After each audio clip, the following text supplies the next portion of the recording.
Hello दोस्तों, मैं हूं वैभव और आप पहुंच चुके हैं अपने favourite channel bits for biology पे। तो आज की इस इंपॉर्टेंट वीडियो में बात करेंगे क्विक रिवीजन सीरीज क्लास 11 की chapter number 22 chemical coordination and integration means endocrine system.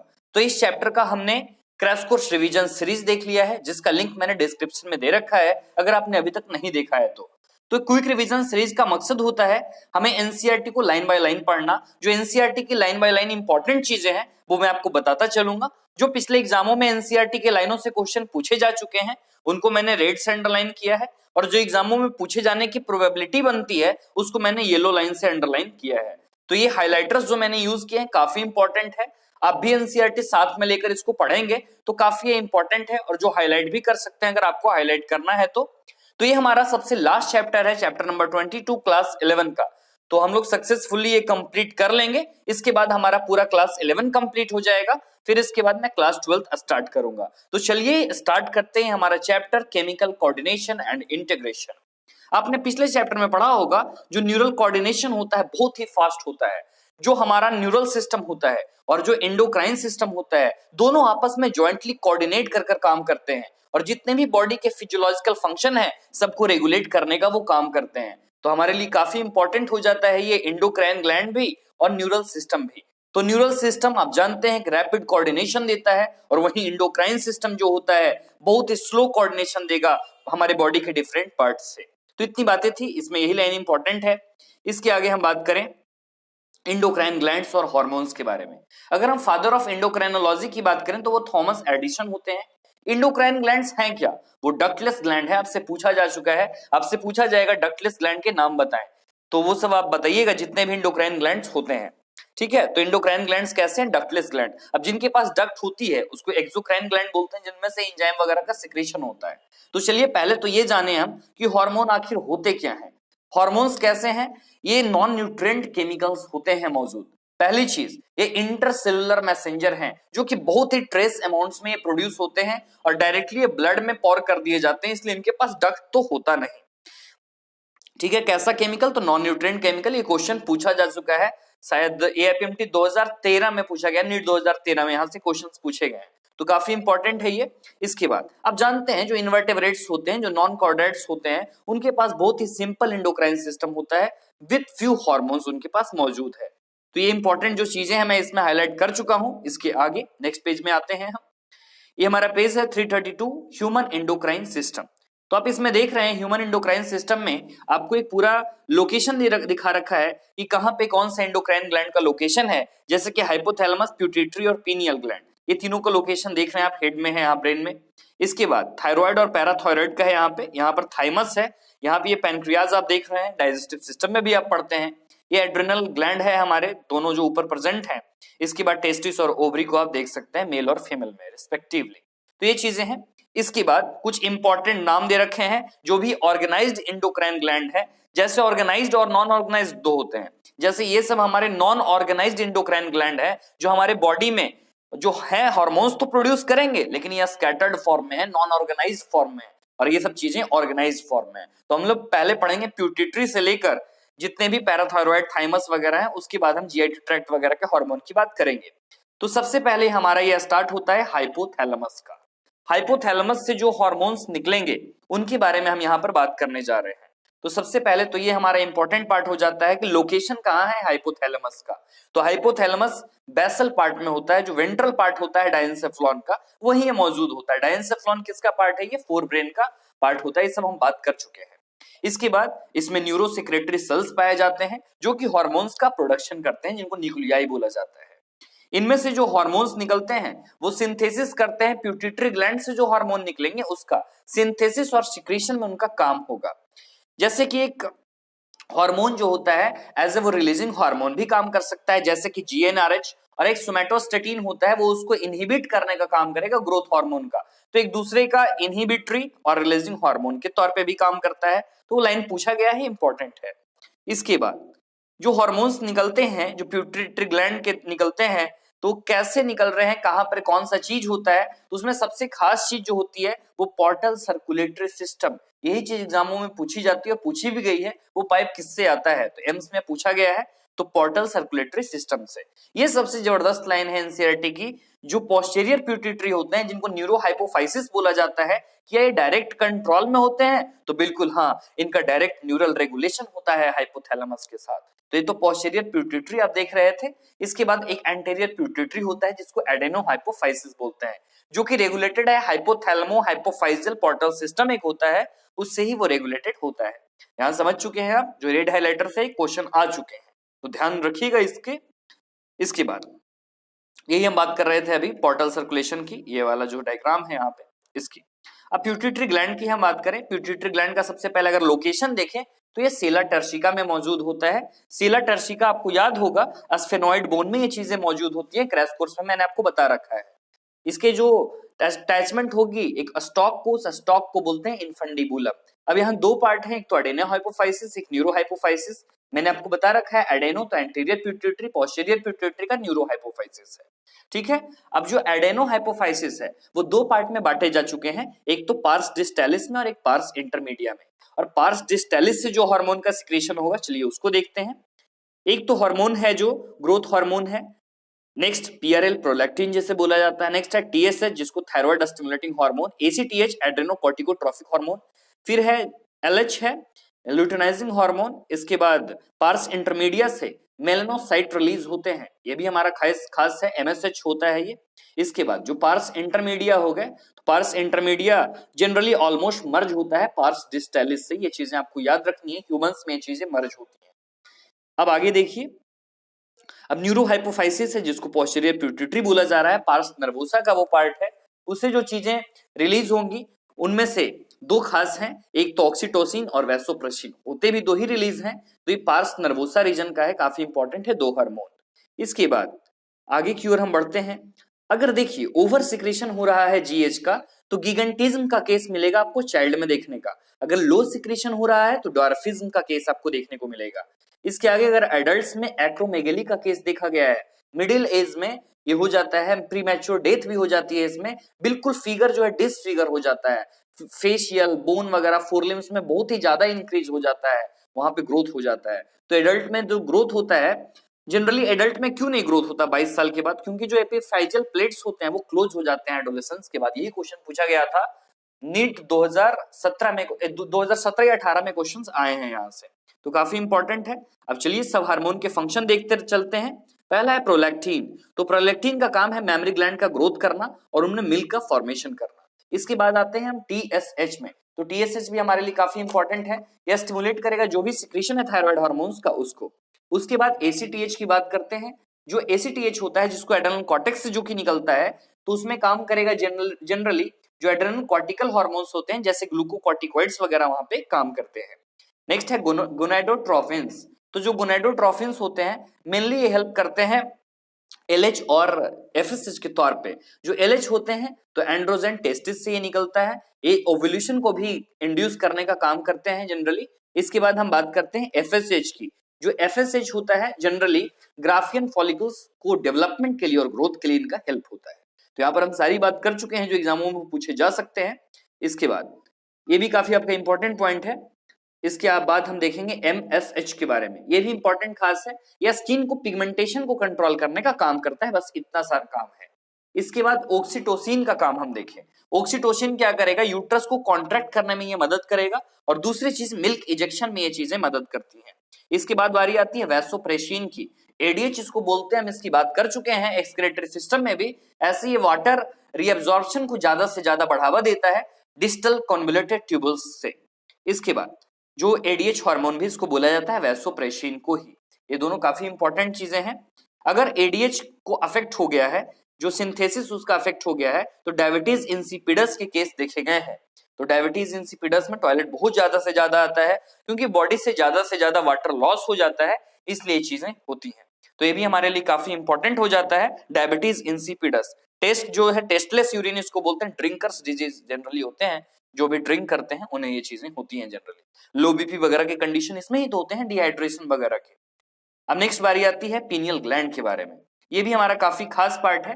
Pineal gland का सबसे पहले हम लोकेशन देखें। लोकेशन आपसे पूछा जाता है, तो लोकेशन कहाँ है? जो फोर ब्रेन का डोर्सल साइड है वहां पे इसका लोकेशन होता है। एक हार्मोन निकलेगा इसमें से जिसका नाम है मेलाटोनिन, बॉडी के रिदम को मेंटेन करने का काम करता है। जो सर्काडियन रिदम होता है, डायरनल रिदम होता है 24 घंटे का, उसको मेंटेन करने का काम करेगा। स्लीप साइकिल हो, बॉडी टेम्परेचर हो, या मेटाबॉलिज्म हो, या बहुत सारे चीज जैसे pigmentation, menstrual cycle, defence capability वगैरह को मेंटेन करने का ये काम करता है। हमारे लिए काफी इंपॉर्टेंट है। पीनियल ग्लैंड एक छोटा सा ग्लैंड होता है।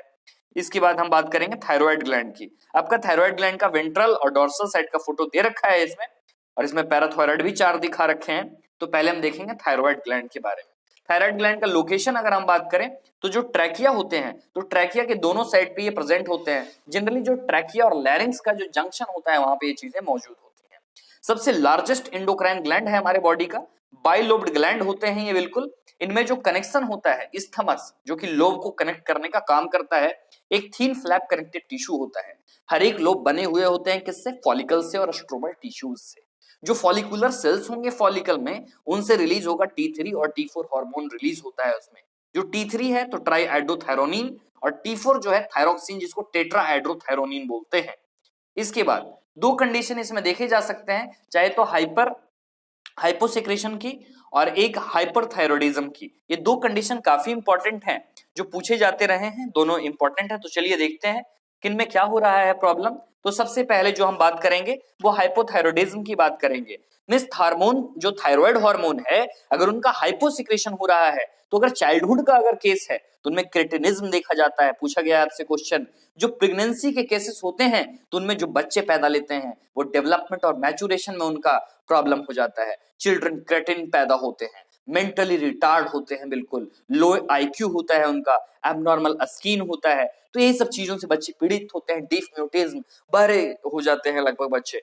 तो ये सब चीजें जो होती हैं चाइल्डहुड कंडीशन में, क्रेटिनिज्म होता है, हाइपोसेक्रेशन से ही होगा। एक और जो डिजीज है वो मिक्सिडेमा होता है, सिंपल गोटर वगैरह आपने सुना होगा, गोइटर वगैरह। तो ये सब चीजें होती हैं। एडल्ट वुमेन में भी मेंस्ट्रुअल साइकिल बिल्कुल इरेगुलर हो जाएंगी। तो ये सब चीजें होती हैं। इसके बाद हाइपरथायरॉयडिज्म का कंडीशन अगर देखें, जिसमें हाइपर सिक्रीशन होता है। सबसे इंपॉर्टेंट जो आपसे पूछा गया है, एक्सोथैल्मिक गोइटर, जिसको ग्रेव्स डिजीज भी बोला जाता है या बेस्टर डिजीज भी बोला जाता है। इसमें जो आई बॉल्स होते हैं वो बिल्कुल प्रोट्रूड कर जाते हैं, और बीएमआर जो होता है बिल्कुल इंक्रीज कर जाएगा। वेट लॉस है वो भी बिल्कुल बढ़ता चला जाएगा, वेट लॉस होता चला जाएगा। तो ये सब चीजें इंपॉर्टेंट होती हैं। अब हमारा अगर फंक्शन देखें, सिंपल सा, जो भी थायराइड हार्मोन होते हैं बीएमआर को रेगुलेट करने का, जो इरिथ्रोपोयोसिस है मींस आरबीसी का फॉर्मेशन, उसको सपोर्ट करने का ये काम करता है। इसके बाद जो भी कार्बोहाइड्रेट, प्रोटीन और फैट हैं उनको मेटाबोलाइज करने का काम करेगा जनरली। और इसके बाद जो वाटर और इलेक्ट्रोलाइट बैलेंस है उसको मेंटेन करने का ये काम करता है। इसमें से ही एक हार्मोन है जो कि टीसीटी होता है, जो ब्लड कैल्शियम लेवल को मेंटेन करने का काम करेगा। इसके बाद बारी आती है पैराथायरॉइड ग्लैंड। ये भी हमारा इंपॉर्टेंट पार्ट है। 4 होते हैं। सबसे पहले तो आपको ये याद रखना है कहां प्रेजेंट है, तो थायराइड ग्लैंड के बैक साइड में ये चीजें प्रेजेंट होती हैं ह्यूमंस के केस में। हार्मोन आप देख ही रहे हैं, पैराथायरॉइड हार्मोन, जिसको पीटीएच बोलते हैं। एक पेप्टाइड हार्मोन होता है जिसको कॉलिप्स हार्मोन भी बोलते हैं। जो सिक्रेशन है ना पीटीएच का, ये रेगुलेट होता है कैल्शियम आयन से ब्लड में सर्कुलेटिंग लेवल पे। फंक्शंस अगर इसका देखें तो काफी इंपॉर्टेंट इसके फंक्शंस रहे हैं पैराथायरॉइड के। पहला चीज, कैल्शियम लेवल को ब्लड में इंक्रीज करने का काम करता है। इसके बाद जो भी बोन्स हैं या जो बोन का प्रोसेस चल रहा है रीएब्जॉर्प्शन का, जिसको डीजोल्यूशन या डिमिनरलाइजेशन बोलते हैं, उसमें भी इनका गजब का हेल्प होता है। इसके बाद जो पीटीएच हैं और जो टीसीटी होते हैं, दोनों साथ मिलकर एक सिग्निफिकेंट रोल प्ले करते हैं कैल्शियम आयन को बॉडी में बैलेंस करने का। दोनों पीटीएच एक होते हैं और एक होता है टीसीटी, दोनों आपस में एक दूसरे का एंटागोनिस्टिक हार्मोन की तरह यहाँ पे बिहेव करता है। तो हम इंपॉर्टेंट फंक्शन देख रहे थे जो भी पैराथायरॉइड ग्लैंड के थे।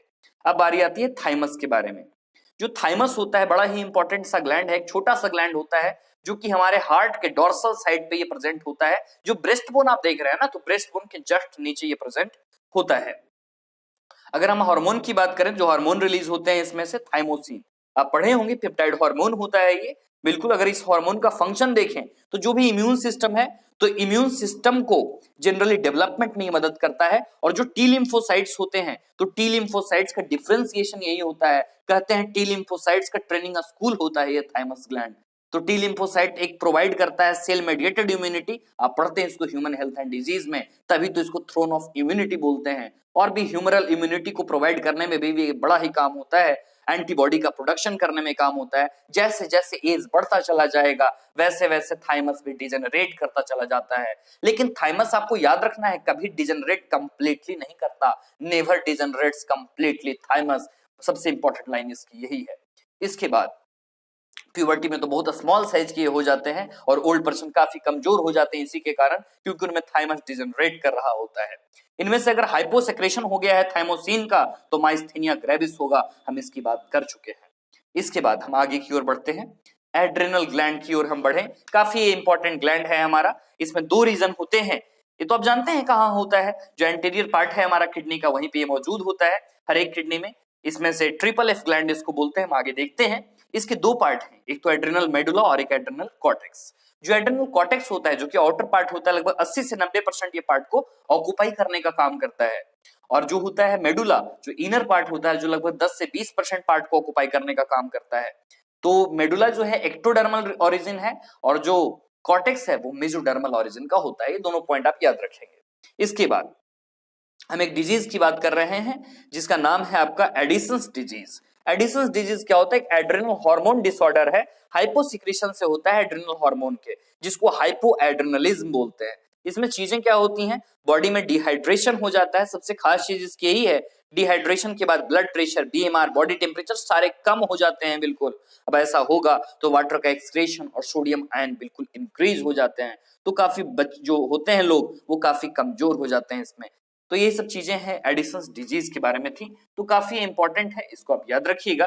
इसके बाद ये आप डायग्राम देख सकते हैं, एड्रेनल ग्लैंड यहाँ पर दिखा रखा है और यहाँ कॉर्टेक्स पार्ट दिखा रखा है और यहाँ मेडुला पार्ट दिखा रखा है। इसके बाद एड्रेनल मेडुला है, दो तरह के हार्मोन्स का सिक्रेशन करते हैं, एड्रेनलिन और नॉर एड्रेनलिन। एड्रेनलिन को ही नॉर एपिनेफ्रिन बोला जाता है और नॉर एपिनेफ्रिन नॉर एड्रेनलिन को, दोनों को मिलाकर कैटेकोलामाइंस बोलते हैं, ये हमें याद रखना है। इसके बाद इसको इमरजेंसी हार्मोन्स भी बोला जाता है, इसको ट्रिपल एफ ग्लैंड भी बोला जाता है। तो फाइट, फ्लाइट और फ्राइट, इसको फोरेस ग्लैंड भी बोला जाता है, क्योंकि स्ट्रेस में, शुगर मेटाबॉलिज्म में, सॉल्ट रिटेंशन में, सेक्स कॉर्टिकॉइड्स में ये मदद करते हैं। इसके बाद काम क्या होगा दोनों हार्मोन्स का, दोनों हार्मोन्स का जो जनरली काम होता है ये हार्ट बीट को इंक्रीज करने का काम करेंगे। अब बताओ हार्ट बीट बढ़ेगा तो ब्लड प्रेशर बढ़ेगा, तो ब्लड प्रेशर को बढ़ाने का काम करेंगे, अलर्टनेस बढ़ाने का काम करेंगे, हार्ट को कॉन्ट्रैक्शन का स्ट्रेंथ देंगे, इससे रेस्पिरेशन का जो स्टेप है वो बिल्कुल बढ़ता चला जाता है। और भी कैटेकोलामाइंस करते हैं, जो ग्लाइकोजन होता है उनको ब्रेक डाउन करने का काम करते हैं। इसके बाद ब्रेक डाउन लिपिड और प्रोटीन का भी करते हैं। अब आ रही है सबसे इंपॉर्टेंट चीज, जो एड्रेनल कॉर्टेक्स होता है उसको 3 लेयर में डिवाइड किया जाता है। पहला है जोना रेटिकुलरिस, जो सबसे अंदर का लेयर होता है, अब अंदर से बाहर की ओर चल रहे हैं, फिर जोना फेसिकुलेटा, जोना ग्लोमेरुलोसा। इसके बाद यहां तक हमारा इंपॉर्टेंट ये पार्ट था। अब बात आती है कॉर्टिकॉइड्स की, तो 2 कॉर्टिकॉइड्स हम यहाँ पर देख रहे हैं, ऐसे 3 होते हैं, ग्लूकोकॉर्टिकॉइड्स, मिनरलोकॉर्टिकॉइड्स और सेक्सोकॉर्टिकॉइड्स इसको बोलते हैं, जिसको एंड्रोजेनिक एस्टेरॉइड्स बोला गया है। सबसे पहले बात करें ग्लूकोकॉर्टिकॉइड्स की, ये जोना फेसिकुलेटा से रिलीज होते हैं, जिसको कॉर्टिसोल भी बोला जाता है। जनरली ये ग्लूकोनियोजेनेसिस में हेल्प करते हैं, लाइपोलाइसिस में और प्रोटियोलाइसिस में। जनरली कार्डियोवैस्कुलर सिस्टम है जो है हमारे बॉडी का, उसको मेंटेन करने का ये काम करते हैं और आरबीसी प्रोडक्शन को बढ़ावा देने का काम करते हैं। ये हम देख रहे थे ग्लूकोकॉर्टिकॉइड्स के बारे में। इसके बाद मिनरलोकॉर्टिकॉइड्स जो होते हैं बॉडी में हमारा आयन बैलेंस मेंटेन करते हैं, जिसको सॉल्ट रिटेनिंग हार्मोन बोला जाता है। ये जनरली कंट्रोल करते हैं जो सोडियम आयन होता है उनका, ये जनरली पोटेशियम आयन वगैरह को। इसके बाद हम देख रहे हैं कॉर्टिसोल के बारे में। कॉर्टिसोल के बारे में आपको सब कुछ मैंने बता रखा है, यहाँ पर कैसे आरबीसी प्रोडक्शन वगैरह होगा। लास्ट हमारा एंड्रोजेनिक एस्टेरॉइड, जिसको सेक्सोकॉर्टिकॉइड्स बोला जाता है। जनरली इनमें से जो निकलेंगे चीजें वो एंड्रोजेन निकलते हैं और एस्ट्रोजेन निकलते हैं। क्या चीज को प्रमोट करेगा, एक्सियल हेयर को, प्यूबिक हेयर को, फेशियल हेयर को, प्यूबर्टी के बाद, और भी कुछ जैसे सेकेंडरी सेक्सुअल कैरेक्टरिस्टिक्स हैं उनको बढ़ावा देने का काम यही करते हैं। इसके बाद हमारा नेक्स्ट आता है ग्लैंड पैनक्रियाज के बारे में। पैनक्रियाज के बारे में तो आपने पढ़ा होगा, डाइजेशन में भी जो पैनक्रियाज होते हैं कंपोजिट ग्लैंड होते हैं, जिनको मिक्स्ड ग्लैंड भी बोला जाता है पैनक्रियाज को, तो काफी हमारे लिए इंपॉर्टेंट होता है ये। इसके बाद अगर हम इसके टिश्यूज की बात करें तो इनमें तो आप जानते हैं 2 होते हैं, एक्सोक्राइन, एंडोक्राइन। जनरली जो एंडोक्राइन पैनक्रियाज होता है, जिसमें आइलेट्स, लैंगर ऑफ हैंस होते हैं इनमें मौजूद, लगभग 1 से 2 मिलियन होते हैं। मींस 1% पार्ट जो होता है वो एंडोक्राइन पार्ट होता है और 99% जो पार्ट होता है वो पैनक्रियाटिक एसिनाई होता है, मींस एक्सोक्राइन पार्ट होता है। इनमें से जो हार्मोन्स निकलेंगे वो अल्फा सेल से ग्लूकागॉन निकलेंगे, बीटा सेल से इंसुलिन निकलते हैं। सबसे पहले हम बात करेंगे ग्लूकागॉन के बारे में। एक पेप्टाइड हार्मोन होता है, तो आप जानते ही हैं ब्लड ग्लूकोज लेवल को जनरली मेंटेन करने का ये काम करता है। ग्लूकोज एक पेप्टाइड हार्मोन है। इसके बाद ग्लूकागॉन मेनली किस पे काम करेंगे, क्वेश्चन आया हुआ है। हेपेटोसाइट जो लीवर के सेल्स होते हैं उनपे ये काम करते हैं। ग्लाइकोजेनोलाइसिस का जो स्टिमुलेशन है उसको प्रोवाइड कराने का ये काम करते हैं। ये सबसे इंपॉर्टेंट फंक्शन होता है। इसके बाद एक कंडीशन होती है हाइपरग्लाइसेमिया की, तो हाइपरग्लाइसेमिया भी ये रिस्पॉन्सिबल होते हैं, इसलिए इनको हाइपरग्लाइसेमिक हार्मोन बोला जाता है।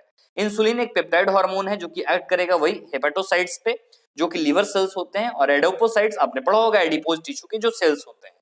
जो सेलुलर ग्लूकोज लेवल है उसको अपटेक और यूटिलाइजेशन को बढ़ावा देने में ये काम करता है, तो ये भी काफी इंपॉर्टेंट है।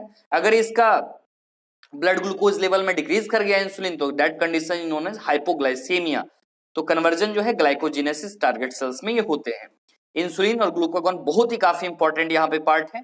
अब यहाँ पे बात कर रहे हैं डायबिटीज मेलाइटस के बारे में। इसमें क्या होता है, लॉस ऑफ ग्लूकोज होगा हमारे यूरिन से और कीटोन बॉडी का फॉर्मेशन होता है। ट्रीटमेंट जो कराते हैं इसमें इंसुलिन थेरेपी। इसके बाद बारी आती है गोनैड्स के बारे में जो कि टेस्टिस होते हैं। टेस्टिस हमारे कहाँ प्रेजेंट हैं तो आपको पता ही होगा। जैसे मेल है तो मेल में टेस्टिस कहाँ प्रेजेंट है, स्क्रोटल सैक में। फीमेल में ओवरी होता है जो कि प्रेजेंट है, फीमेल्स में प्रेजेंट है। पहले हम देखते हैं टेस्टिस के बारे में। आउटसाइड एब्डोमेन ये प्रेजेंट होते हैं मेल इंडिविजुअल्स में। टेस्टिस का जनरली दो काम होता है, एक तो प्राइमरी सेक्स ऑर्गन है ही मैं मानता हूं, इसके बाद एंडोक्राइन ग्लैंड, ठीक है। इसमें जो टिश्यूज होते हैं वो जनरली सेमिनिफेरस ट्यूब्यूल्स होते हैं, अस्ट्रोमल या इंटरस्टिशियल टिश्यूज इसमें प्रेजेंट होते हैं। जो लेडिक सेल्स होते हैं, लेडिक सेल्स को इंटरस्टिशियल सेल्स बोला जाता है, जिनमें से जो हार्मोन निकलते हैं वो टेस्टोस्टेरोन जो कि एंड्रोजन का ही पार्ट होता है। इसके बाद एंड्रोजन का आप काम देख सकते हैं यहाँ पर। जो भी मेल्स एसेसरी सेक्स ऑर्गन्स हैं जैसे epididymis, vas deferens, seminal vesicles, prostate gland, urethra वगैरह के डेवलपमेंट मैचुरेशन में इनका काम होता है। इसके बाद स्पर्मेटोजेनेसिस को भी स्टिमुलेट करने का ये काम करते हैं, और सीएनएस पे ये काम करेंगे जिससे मेल सेक्सुअल बिहेवियर वो भी इन्फ्लुएंस होता है जिसको लिबिडो बोलते हैं। इसके बाद ये हार्मोन्स वैसे होते हैं जो हमारे प्रोटीन कार्बोहाइड्रेट मेटाबॉलिज्म पे भी एनाबॉलिक इफेक्ट छोड़ते हैं।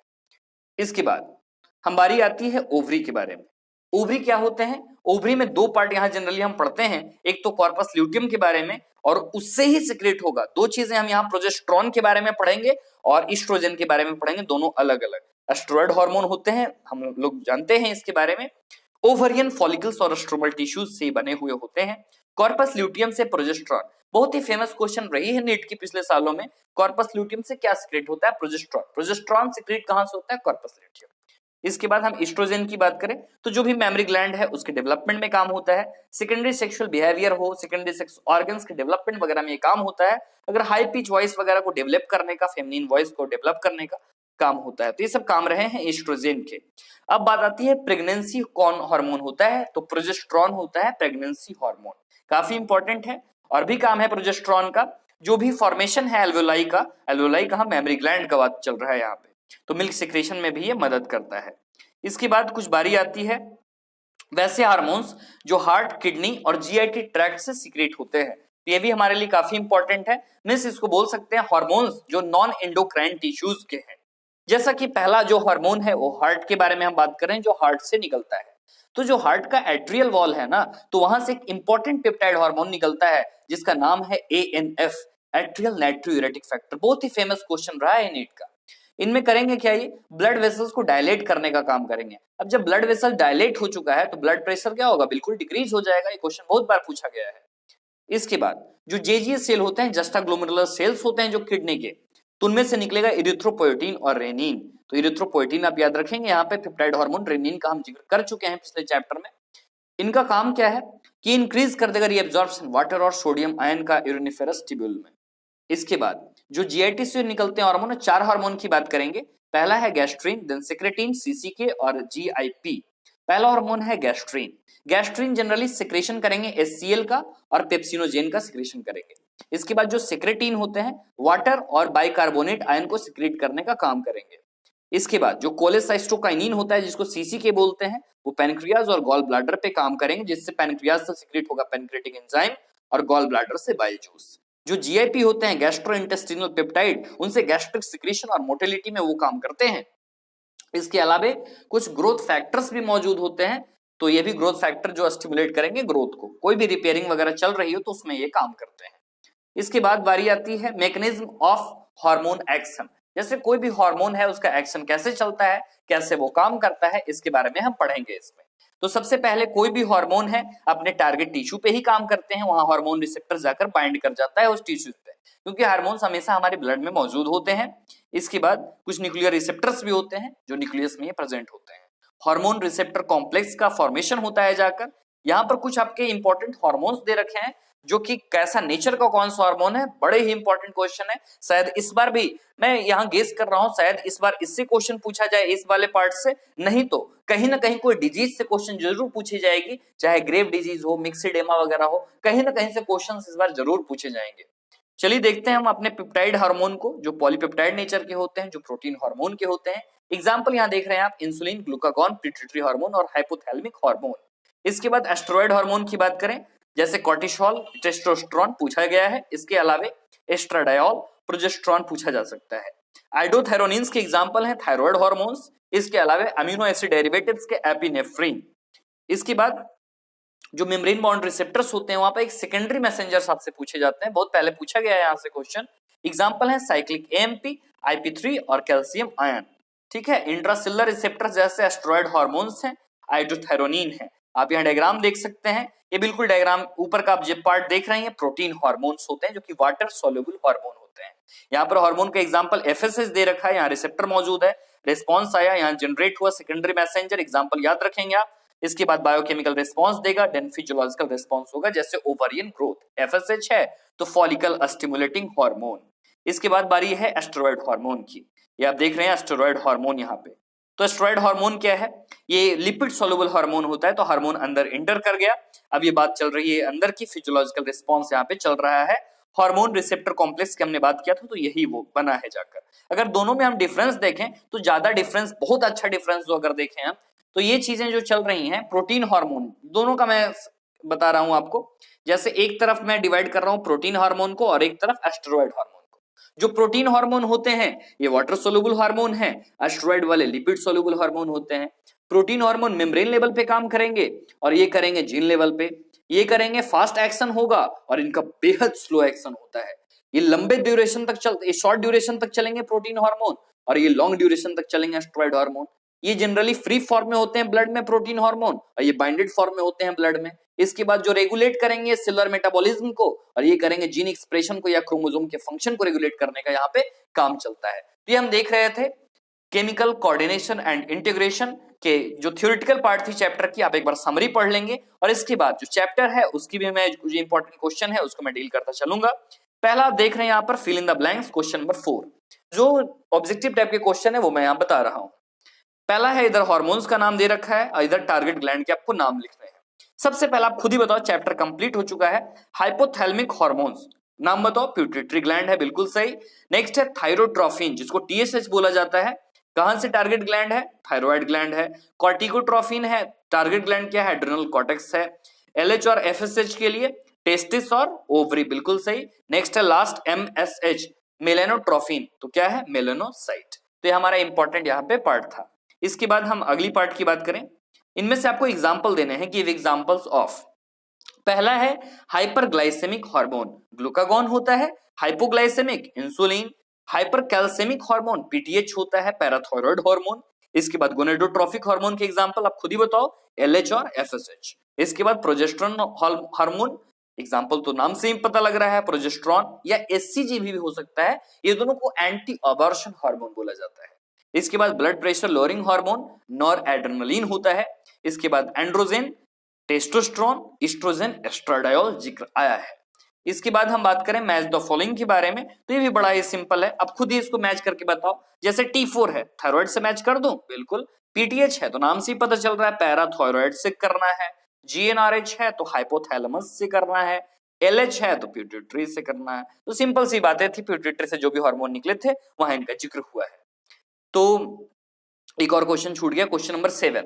पूछा जा रहा है which hormonal deficiency is responsible for the following, ठीक है। पहला है डायबिटीज मेलाइटस, तो इंसुलिन की कमी से। ग्वाइटर है तो थायरोक्सिन की कमी से। क्रेटिनिज्म है तो थायराइड हार्मोन की कमी से। तो यहाँ पर ये हमारा चैप्टर पूरा का पूरा कंप्लीट हुआ, चैप्टर नंबर 22 और इसी के साथ क्विक रिवीजन सीरीज भी हमने देख लिया है और पूरी तरह से हमारा चैप्टर खत्म हुआ। और इसके साथ ही हमारा पूरा का पूरा क्लास 11 का जो चैप्टर है, सारे चैप्टर्स कंप्लीट हो चुके हैं और आप प्लेलिस्ट में जाकर देख सकते हैं पूरा का पूरा ये इंपॉर्टेंट जो पार्ट था 1 से लेकर 22 चैप्टर तक, मींस द लिविंग वर्ल्ड से लेकर chemical control and coordination means endocrine system तक हमारा पूरा कंप्लीट हो चुका है। इसके सारे क्रैश कोर्स रिवीजन सीरीज मैंने लगा रखे हैं, शायद 105 वीडियोस होंगे 20-20 मिनट के, तो आप आराम से टाइम निकालकर कभी भी देख सकते हो।